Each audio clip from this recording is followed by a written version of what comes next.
with the quarterly coming up, it's important that you understand the difference between evaluating random variables and combining those random variables and looking at a sampling distribution.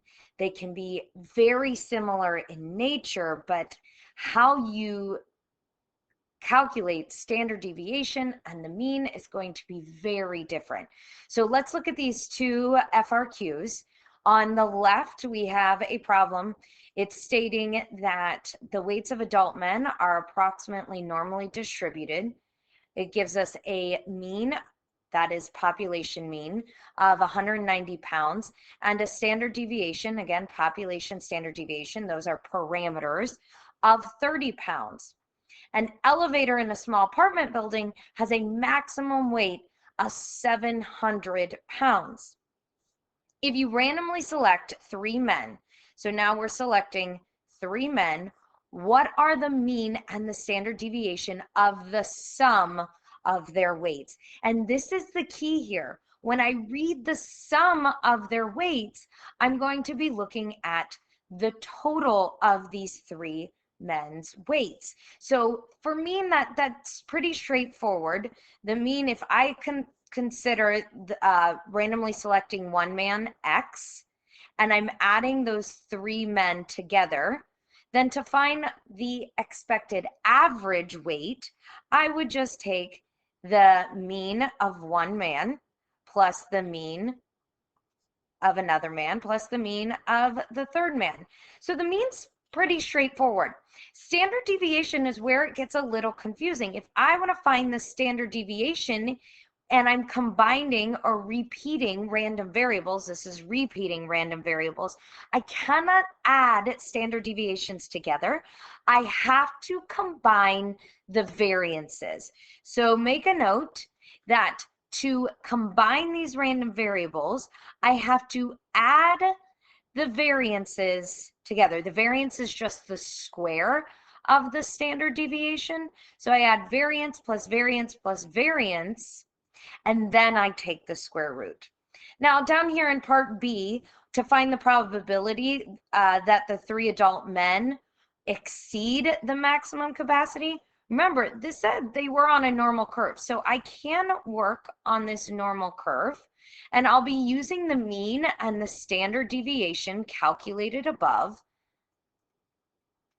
And I'll show you all these answers in just a second. You can go ahead and try to do them yourself. But now I'm looking at the probability that this will be over 700 pounds. Okay, so stay tuned for the answer on that. Now let's take a look at the second question. What we have on the left is a repeated or combining random variable. On the right, we see something different. We're going to see a sampling distribution. So let me scroll back up. Let's look at what's happening on the right. A study of college freshmen study habits found that in time and hours that freshmen study a week follows an approximately normal distribution. That's going to be really important. We're working with normal distribution. The mean is 7.2 hours. That is a population parameter. Notice my notation. And my standard deviation, another population parameter, I'm using sigma here, is 5.3 hours. This is population information that we were just given.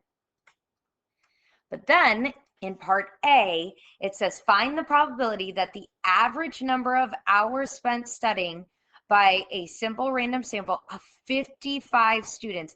Now I have an N is 55 students, and I'm looking at the probability that their sample average, so X bar sample average, your notation's very important, is greater than 9 hours. So this time I'm going to be using a sampling distribution where I'm still going to work on a normal curve, but this is where I'd want to use the back of my formula sheet to be reminded that the mean of your sampling distribution, remember this is all on the back of your formula sheet, is the mean of the population, so that's still 7.2, and the standard deviation of your sampling distribution, this is what changes.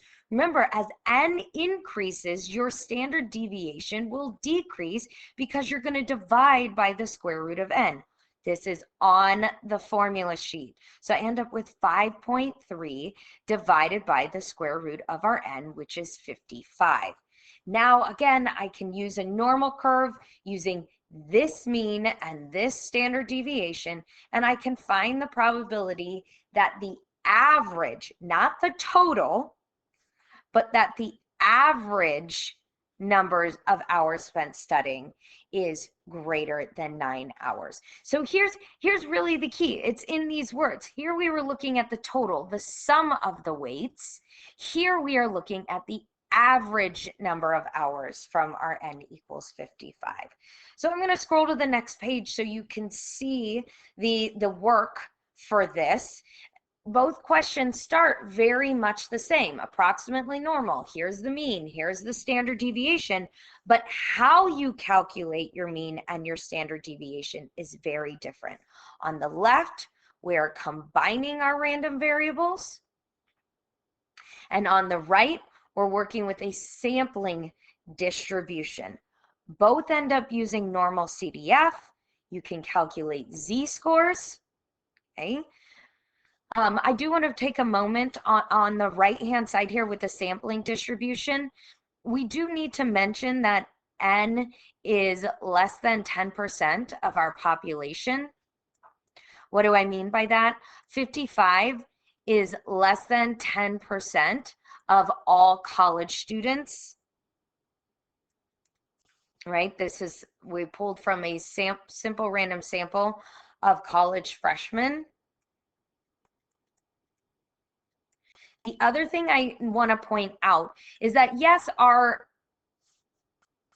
sample size is greater than 30 and it meets central limit theorem. I actually don't need to use the central limit theorem. And the reason is because the population is normal, then I know the sampling distribution will also be normal.